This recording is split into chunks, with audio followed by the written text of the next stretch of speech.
Hello, nature enthusiasts. It is hot out, and as you can see, I'm in a fairly human-dominated area here, and I'm here for a reason. It's because I want to talk to you about heat islands.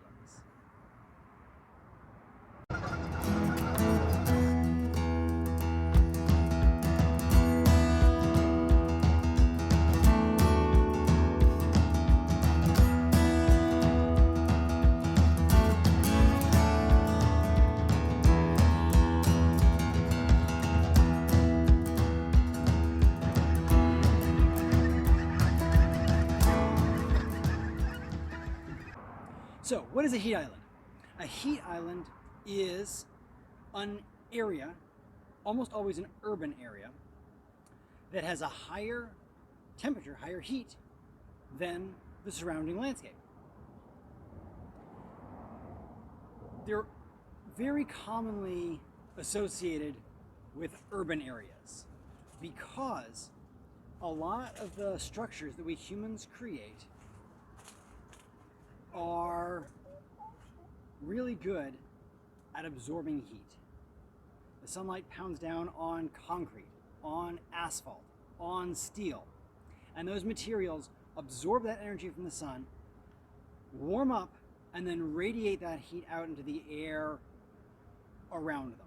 And so you have these pockets of high radiation, high heat areas associated with urban centers. That's what our heat island is, and that's how it forms. Now, other than just straight comfort, there are actually some big reasons why heat islands are very problematic. One has to do with energy consumption. If you raise the temperature of an entire area, like a whole city, 1, 2, maybe as much as 7 degrees Fahrenheit above the surrounding landscape, that's just putting that much more pressure on the air conditioning units in that city. Everybody turns their air conditioning unit on. Everyone tries desperately to cool their house down, their apartments, their rooms, their stores. And that uses up a great deal more energy. And of course, using up more energy, burning more fossil fuels, releasing more carbon dioxide into the atmosphere, increasing global warming, not good. Another issue is, when it comes to humans, not just a matter of comfort, but actually a matter of health and safety. There are a certain number of deaths every year from heat exhaustion and heat stroke. And if you increase the temperature of an area, say an entire city, those deaths are going to go up. Those health complications are all going to go up, particularly in populations that are already a little vulnerable. The elderly, children, people with other compromising immune conditions. So from a very human perspective, heat islands can be very problematic. Another issue is air quality. As I mentioned, all those air conditioners turning on and people jumping in their cars and driving around instead of walking creates a lot more pollution in the area. Sure, greenhouse gases, but also other pollutants as well. They are not good to breathe. And so by increasing the volume of those pollutants, you are impacting not only the humans and other animals that live in that city, but also it bleeds out into the surrounding area. Which finally brings me to a fourth issue that is caused by heat islands. And that is water quality issues. Because those materials, that steel, that asphalt, that concrete, absorbs heat so much, when it rains, or even if there are streams that run through the area, the water takes up that heat and then takes it out and warms up the surrounding waterways, surrounding streams, ponds, rivers. And this can actually have a measurable deleterious effect on the animals that live there. There are lots of animals, especially aquatic animals, animals that live in the water, that are very, very sensitive to temperature changes. Here in California, with the drought that we have had and with the very high hot summer that we're having right now, there's actually a very big concern that the winter run salmon that are coming up the Sacramento River right now could be facing as much as a 100% reproductive failure this year because the water temperatures in all the rivers where these animals breed are just too high for them to survive.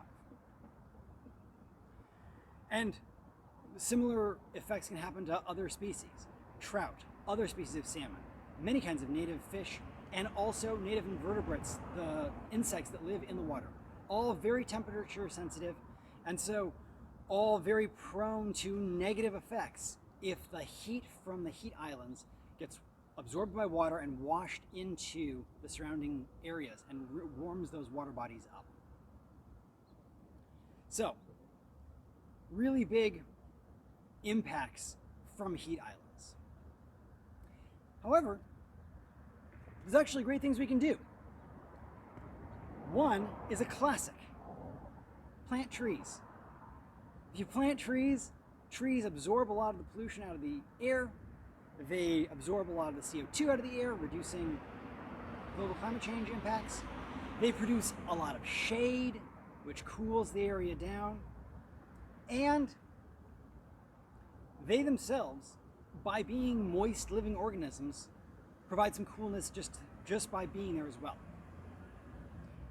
So, planting trees is a fantastic thing that you can do to help reduce the impacts of heat islands. Another thing that you can do at the sort of city planning level is reducing dark colors. Anyone who's seen a road going, anyone who's seen asphalt knows it's dark. That absorbs a lot of heat, as I mentioned. But if you used a different material that was lighter in color, you can imagine across the entire cityscape, if all the roads were much lighter, like think of very light gray instead of the very dark gray that they are, that would greatly impact the amount of heat that is absorbed in the city and would greatly reduce these heat island effects. So those are some things that we can do to fix it. They're easy. They are doable. They are things that we can do on an individual level, like going out and planting trees. They are things that we can influence on the city level. If you have a parks department or if you have city planners, contact them and ask them what they're doing to reduce the heat island effect of the cities that you live in or the cities that you live nearby. On that note, there are also some great resources out there. I'm going to link two web pages down in the description of this video. One is to the EPA's website on heat island effects, which is a fantastic, comprehensive source for information and ideas on how to mitigate against heat islands.